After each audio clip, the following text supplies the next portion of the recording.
must abide by in order to successfully survive a horror movie. Welcome back to Shadow Cinemas. 1996லேருந்து இப்போ வரைக்கும் 30 வருஷங்கள் ஃபென்டாஸ்டிக்காக survive ஆகிட்டுருக்க ஒரு சூப்பரான ஸ்லாஷர் ஃப்ரான்ச்சைஸ்னால் கண்டிப்பாக இந்த ஸ்க்ரீம் சீரிஸ் தான்.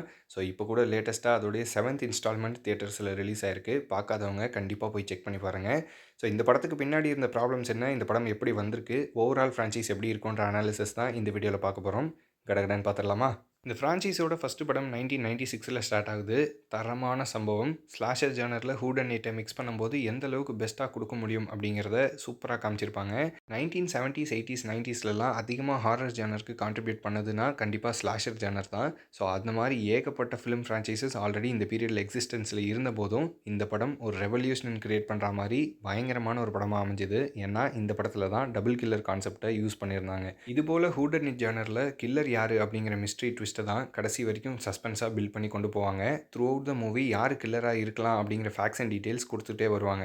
பட் இந்த படத்தில் டபுள் கில்லர் அப்படின்னும் போது எவ்ரிபடி இஸ் எ சஸ்பெக்ட் அப்படிங்கிற விஷயத்தை இன்ட்ரடியூஸ் பண்ணுறாங்க. யாரையுமே உங்களால் ரூல் அவுட்டும் பண்ண முடியாது, ப்ரெடிக்டும் பண்ண முடியாது. இதை தாண்டி நம்ம எடுத்திருக்க ஜானரை எப்படி எக்ஸ்பிளைன் பண்ணலாம் அப்படின்னும் போது படத்துக்குள்ளே சினிமா நாலேஜ் இருக்க ஒரு கேரக்டர் ப்ளேஸ் பண்ணி அவர் மூலமாக ஈஸியாக கன்வே பண்ணுவாங்க, ஃபோர்த் வால் பிரேக் பண்ணாமலே. ஸோ ஒரு அற்புதமான ட்ரிக்குன்னு சொல்லுவேன். செம்மையாக ஒர்க் அவுட் ஆகிருக்கும். லெஜெண்டரி ஆக்ட்ரஸ் ஜேமி லீ கர்டிஸோட ஹாலோவின் சீரிஸ் 1978 ஆரம்பித்து மல்டிபிள் டைம்லைன் சீக்வல்ஸில் இப்போ தான் 2022 லேட்டஸ்ட்டாக முடிஞ்சுது. ஸோ பார்ட் 1லேருந்து பார்ட் 7 வரைக்கும் அந்த படத்தை மென்ஷன் பண்ணாமல் இருக்கவே மாட்டாங்க. மெயினாக அதை தான் மேற்கோள் காட்டி ஒவ்வொரு ஸ்லாஷரும் எப்படி இருக்கணும் அப்படிங்கிறத சூப்பராக சொல்லியிருப்பாங்க. ஸோ ஸ்லாஷர் ஜேர்னருக்கு தேவையான ரூல்ஸ் அண்ட் ரெக்குயர்மெண்ட்ஸ் என்ன அப்படிங்கிறத பற்றியும் இந்த பார்ட் 1க்கு பாசிபிள் இன்ஸ்பிரேஷன் எந்த படமாக இருக்கலாம்ன்றதை பற்றியும் தனியாக டிஸ்கஸ் பண்ணியிருந்தோம். பார்க்காதவங்க அதையும் செக் பண்ணி பாருங்கள். There's a formula to it. A very simple formula. Everybody's a suspect. இந்த படத்தோடைய சக்ஸஸை கண்டினியூ பண்ணி அடுத்த வருஷமே 1998 ஸ்க்ரீமுக்கு பார்ட் 2 எடுக்கிறாங்க. அற்புதமான சீக்வல். கில் கவுண்ட் ஜாஸ்தியாக இருக்கும், ரொம்பவே விகரஸாக இருக்கும். அண்ட் இந்த படத்தில் ரூல்ஸை அகெயின் சேஞ்ச் பண்ணுவாங்க. லைக் முன்னாடியே சொன்ன மாதிரி அந்த ஒரு பர்டிகுலர் சினிமா நாலேஜ் உள்ள கேரக்டர் வச்சு எந்த அளவுக்கு அதை அப்கிரேட் பண்ணி கொண்டு போக முடியுமோ அவ்வளோ அழகாக கிளாஸ் எடுக்கிற மாதிரி சூப்பராக சொல்லுவாங்க. லிட்ரலாக நீங்கள் சினிமாவை கற்றுக்கணும் அப்படின்னு நினச்சிங்கன்னா இந்த ஃப்ரான்ச்சைஸை தயவு செய்து ஸ்கிப் பண்ணாமல் ட்ரை பண்ணுங்கள். ஈஸியாக உங்களுக்கு புரியும், அவ்வளோ என்ஜாய் பண்ணலாம். இந்த படத்தோடைய கிளைமேக்ஸில் இருக்க ட்விஸ்ட்டு ரொம்பவே ஜா ட்ராப்பிங்காக இருக்கும். எவ்ரிபடி இஸ் எ சஸ்பெக்ட் அப்படின்னும் போது ப்ரெடிக்ஷன் பாசிபிலிட்டியை 0 ஆக்கிட்டாங்க. ஸோ நீங்கள் ஒரு ரேண்டம் கெஸ் பண்ணுற மாதிரி தான் இருக்கும், அப்போ கூட கண்டுபிடிக்க முடியாது. ஸோ இந்த படத்தில் இருக்கிற பெரிய பாசிட்டிவ் இந்த எவ்ரிபடி இஸ் எ சஸ்பெக்ட் அப்படின்னாலும் பெரிய நெகட்டிவுமே இதுதான். Like it was too predictable அப்படின்னு சொல்ல முடியாது, அன்எக்ஸ்பெக்டட்னு சொல்ல முடியாது. கில்லர் ட்விஸ்ட்டு அந்த படத்தோடைய கான்செப்ட்டுக்கு ஒன்றி வருதா அப்படிங்கிறது மட்டும்தான் மேட்ரு.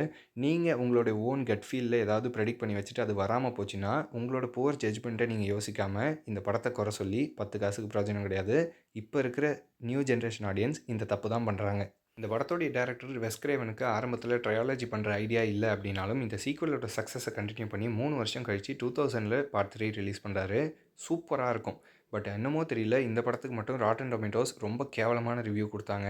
தயவு செய்து இந்த கிரிட்டிக்ஸ் பேச்சை நம்பவே நம்பாதீங்க. இந்த பார்ட் 3ல நோட்டபுளான விஷயம் அப்படின்னு சொல்லணும்னா கம்பேரபிளி ஃபஸ்ட்டு 2 படங்களை விட ஹீரோயினுக்கு இந்த படத்தில் ரொம்பவே ஸ்க்ரீன் ஸ்பேஸ் கம்மியாக தான் இருக்கும்.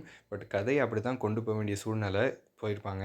இப்போ பார்ட் 7க்கு டேரக்டராக வந்திருக்க கெவின் வில்லியம்சன் தான் பார்ட் 1 and 2க்கு ஸ்கிரிப்ட் எழுதியிருப்பார். அவர் இந்த பார்ட் 3க்கு ஸ்கிரிப்ட் எழுதலை. இந்த படத்தோடைய கிளைமேக்ஸ் ட்விஸ்ட்டு உண்மையிலேயே ரொம்ப நல்லா ஒர்க் ஆகிருக்கும். குறிப்பாக ட்ரையாலஜி எண்டு எப்படி முடிக்கணும் அப்படிங்கிற ரூல்ஸை சூப்பராக ஃபாலோ பண்ணியிருப்பாங்க. கம்பேரபிளி பார்ட் 1 and 2 இதில் ஹீரோயினுக்கு கொஞ்சம் ஸ்க்ரீன் ஸ்பேஸ் கம்மியாக தான் இருக்கும். இந்த படத்துக்கு ஸ்கிரிப்ட் வைஸ் பார்க்க போனால் இனிஷியலாக ஒரு கதை எழுதியிருக்காங்க, ஆல்மோஸ்ட் எடுக்க வேண்டியது, பட் ஸ்க்ராப் பண்ணிட்டாங்களாம். அதுக்கப்புறமா ஃப்ரெஷ்ஷாக எழுதப்பட்ட கதை தான் இதுன்னு சொல்கிறாங்க.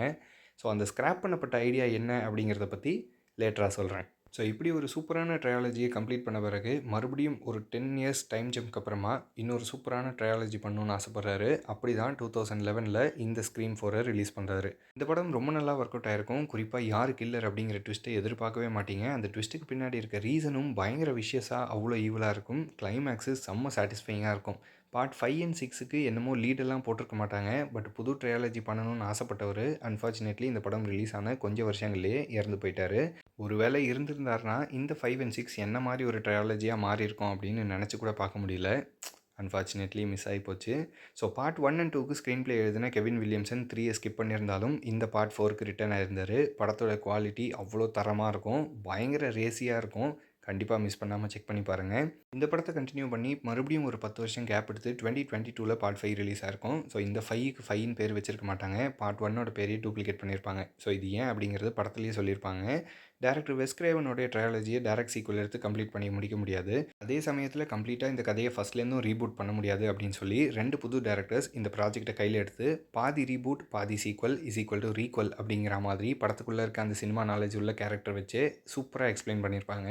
ஸோ ஒரு புது ஜென்ரேஷன் அப்படிங்கிற பேரில் மெலிசா பெரரா அண்ட் ஜெனா ஆர்டெகாவை கேஸ்ட் பண்ணி ரொம்ப அழகாக இந்த கதை போகும். முதல் 4 படங்களை கம்பேர் பண்ணும்போது இந்த பார்ட் 5யோட ட்விஸ்ட் கொஞ்சம் ப்ரெடிக்டபிளாகவும் ட்விஸ்ட்டுக்கு பின்னாடி இருக்க ரீசன் கொஞ்சம் சுமாராகவும் ஃபீல் ஆகும். பட் உண்மையிலே நல்லா தான் இருக்கும். இந்த படம் ஒரு அடுத்த ஜென்ரேஷன் கேரக்டர்ஸை ஃபோக்கஸ் பண்ணி இருக்க போகிறதுனால சிட்னி பிரெஸ்காட்டோட கேரக்டர் ஒரு எக்ஸ்டெண்டட் கேமியோ மாதிரி தான் இந்த படத்தில் ப்ரெசென்ட் பண்ணியிருப்பாங்க. சிட்னியோட கேரக்டருக்கு வெயிட்டேஜ் கம்மியானது ஒரிஜினல் ஃபேன்ஸுக்கு கொஞ்சம் வருத்தத்தை உண்டு பண்ணாலும் படம் நல்லா இருந்ததுனால ஓரளவுக்கு அக்செப்ட் பண்ணிக்கிட்டாங்க.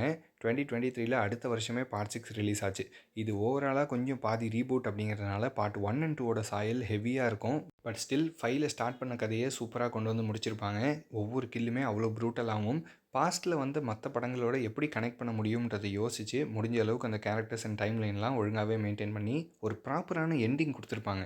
ஸோ இதுக்கப்புறம் தான் நிஜமான பிரச்சனையே ஆரம்பிக்குது. ஒரிஜினல் கேரக்டரான சிட்னி பிரெஸ்காட் பார்ட் 6ல் மட்டும் அப்பியர் ஆகலை. இவங்க கேட்ட சேலரியை அவங்க கொடுக்கலையாம், அதனால இவங்க வரல அப்படின்னு சொல்லியிருக்காங்க. ஸோ ஒரிஜினல் கேரக்டர் இல்லை அப்படின்னும் போதே ஓஜி ஃபேன்ஸுக்கு செம்ம கடுப்பாக இருக்குது. அதை தாண்டி இந்த படத்தோட ஹீரோயின் மெலிசா பெரரா சும்மா இல்லாமல் ஒரு சாதாரண விஷயத்துக்காக ஃபயர் பண்ணப்பட்டாங்க. ஸோ இதனால் இப்போ இருக்கிற ப்ரெசென்ட் புது ஸ்க்ரீம் ஃபேன்ஸ் எல்லாம் மெலிசா பெரரா இருந்தால் பார்ட் 7 வரட்டும், இல்லைனா எங்களுக்கு தேவையில்லை, பாய்காட் ஸ்க்ரீம் 7 அப்படின்னு சொல்லி ஒரு ப்ரொட்டஸ்ட் ஆரம்பிக்கிறாங்க. ஸோ இதனால் ஏகப்பட்ட ப்ரெஷரில் தள்ளப்பட்டு கிட்டத்தட்ட தங்க முட்டை போடுற வாத்து தான் இந்த ஃப்ரான்ச்சைஸ். அதனால் இது எப்படியாவது கைவிடக்கூடாது, அடுத்த படம் கொடுத்தே ஆகணும் அப்படிங்கிற சுச்சுவேஷனில் தான் ஒரிஜினல் ஸ்கிரிப்ட் ரைட்டரான கெவின் வில்லியம்சனை மறுபடியும் உள்ளே கொண்டு வந்திருக்காங்க. தரமான சம்பவம் பண்ணி விட்டுருக்காப்புல. ஸோ இவர் தான் ஓஜி கிரியேட்டர் அப்படிங்கிறதுனால ஒரு ஸ்க்ரீம் படம் எப்படி இருக்கணும், அடுத்த இன்ஸ்டால்மெண்ட் என்ன மாதிரி ஒரு ரெக்குவயர்மெண்ட் டிமாண்ட் பண்ணுது அப்படிங்கிறது இவருக்கு ரொம்ப நல்லா தெரிஞ்சிருக்கு. குறிப்பாக இருக்கிற பிரச்சனைகளை ஹேண்டில் பண்ணி டைம்லைன் மிஸ்டேக் இல்லாமல் பாஸ்ட்டோட கனெக்ட் பண்ணுற ஒரு கதையாக கொடுக்கணும் அப்படிங்கிறதுல ரொம்ப தெளிவாக இருந்திருக்காப்புல. ஏன்னா ஸ்க்ரீம் படங்களில் எப்போவுமே எத்தனை ஃபர்தர் சீக்வல்ஸ் போனாலும் அது பாஸ்ட்டோட கனெக்ட் ஆகும் அப்படிங்கிறத அழுத்தம் திருத்தமாக சொல்லியிருப்பாங்க. ஸோ இருக்கிற பிரச்சனைகளை ஹேண்டில் பண்ணி ஒரு சூப்பரான ஸ்கிரிப்ட் கொடுக்கணும் அப்படின்னா மறுபடியும் ஓஜி கேரக்டரான சிட்னியை மையப்படுத்தி கொண்டு போனால் தான் கரெக்டாக இருக்கும்னு முடிவு பண்ணி அடுத்த ஜென்ரேஷனுக்குமே இதுதான் ஒரு கரெக்டான லீடப்பாக இருக்கும்னு சொல்லி தரமான சம்பவம் பண்ணியிருக்காரு. வீடியோவோட ஸ்டார்டிங்கில் பார்ட் 3ல் ஒரு ஸ்க்ரேப் பண்ணப்பட்ட ஐடியா இருந்துச்சுன்னு சொன்னேன் இல்லையா, அதை கொண்டு வந்து இங்கே 7ல் யூஸ் பண்ணியிருக்காரு. கடைசியாக இவர் ஸ்க்ரீன் பிளே எழுதுனது பார்ட் 4க்கு தான். இந்த படத்துக்குமே ஒரு டைரக்ட் சீக்வலாக தான் இப்போ இந்த 7 வந்திருக்கு. ஸோ அது என்ன மாதிரி வந்திருக்கு அப்படிங்கிறத கண்டிப்பாக மிஸ் பண்ணாமல் உடனே தேட்டரில் போய் செக் பண்ணி பாருங்கள். ஃபேன்ஸ் எல்லாம் கொண்டாடி தள்ளுறாங்க. ஆல்மோஸ்ட் பார்ட் 8 கன்ஃபார்ம் தான். ஸோ இது ஒரு புது ட்ரையாலஜியாக இருக்கும்னு எதிர்பார்க்கப்படுது. எப்படி இருக்க போகுதுன்னு தெரியல. இதுக்கு முன்னாடி எந்த படத்துலையும் இல்லாத ஒரு மிட் கிரெடிட் சீன் இந்த பார்ட் 7ல் வச்சுருக்காங்க.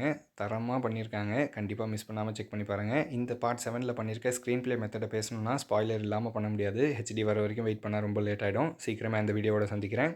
தேங்க்யூ.